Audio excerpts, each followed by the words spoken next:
Images of pain, struggle, perseverance, achievement. They all are here in the Great Blacks in Wax Museum. It's a place where adults and children gain an understanding of the past and build hope for the future. I believe the museum is a powerful force in the community. I think it's a vibrant force in the community. It's good culturally, socially, but I think it's also a viable economic engine. The Great Blacks in Wax Museum was built on a dream filled with pride by two dedicated hearts, Drs. Elmer and Joann Martin. My husband is the creative force behind the museum, and he is a storyteller. He understands how the story has to be told, and that you can't allow our audience to be passive about it. The dream began for the Martins in 1980, when money they saved to buy a house was used to purchase 4 wax figures to take to schools, churches, and places throughout the community. And by 1983, a smaller rented storefront on Saratoga Street in Baltimore City became the birthplace for the nation's first wax museum dedicated to bringing to life African American history. We knew that we were going to take it another step with the museum, but when we opened up in our little storefront on Saratoga Street, I mean, that was the end of the dream for us, you know, just the fulfillment. And then quickly when we began to run out of space and moved here, then I just thought we would have enough space to last forever and ever and ever. Today, located in the 1600 block of East North Avenue, the museum's powerful displays overflow with emotion. The Atlantic slave trade exhibit depicts the pain and the sacrifice endured by African Americans and was designed as a tool for education. We're talking about bridging a gap. In slavery, there's a bridge too, because you were creative in slavery.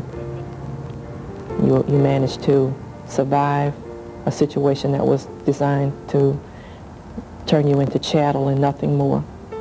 You maintained a sense of dignity.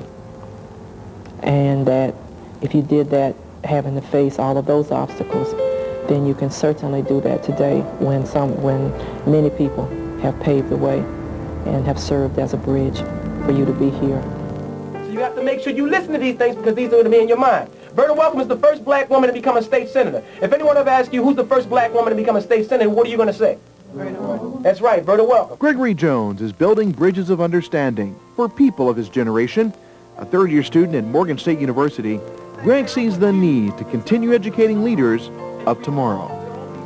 If I can convey these messages to young people in a way that they can relate, young African-American people and young people in general, in a way that they can understand them and take something from here. They may not get the whole idea of everything that I say, but bits and pieces, something that I may say may resonate in their mind 5 to 6 years from now that may change their lives and change us as a society.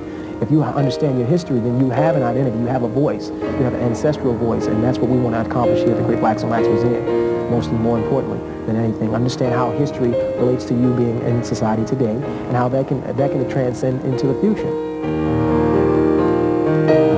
The uniqueness of the Great Blacks in Wax Museum lies not in teaching, promoting, or preserving African history, but in the mechanism through which it celebrates African history.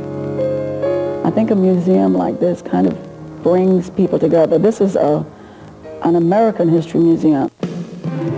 Celebrating the leaders of tomorrow and the leaders of today, the Baltimore Times has generously bestowed upon the Great Blacks in Wax Museum an exhibit honoring General Colin Powell. The museum really deserves it, you know.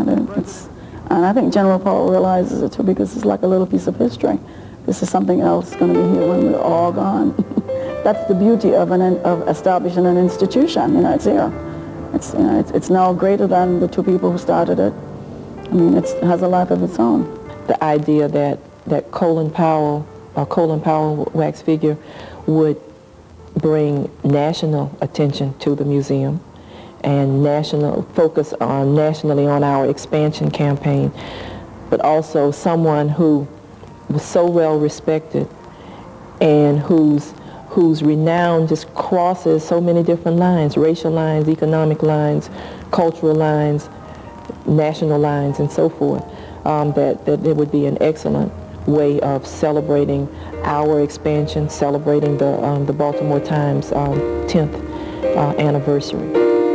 And the celebration continues as the museum prepares its multi-million-dollar expansion campaign along the East North Avenue corridor.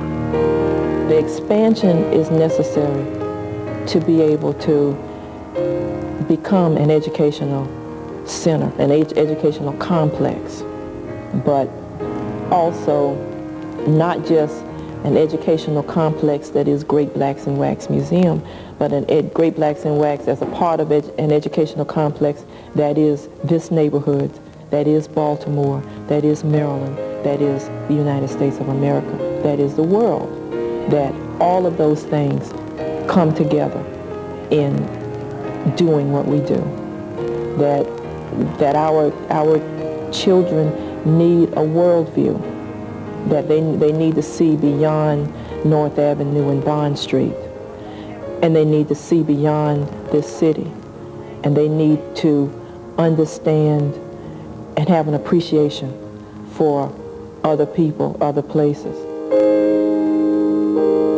The Great Blacks in Wax Museum, taking you through the pages of time. The Great Blacks in Wax Museum is sponsored by WJZ TV, Channel 13.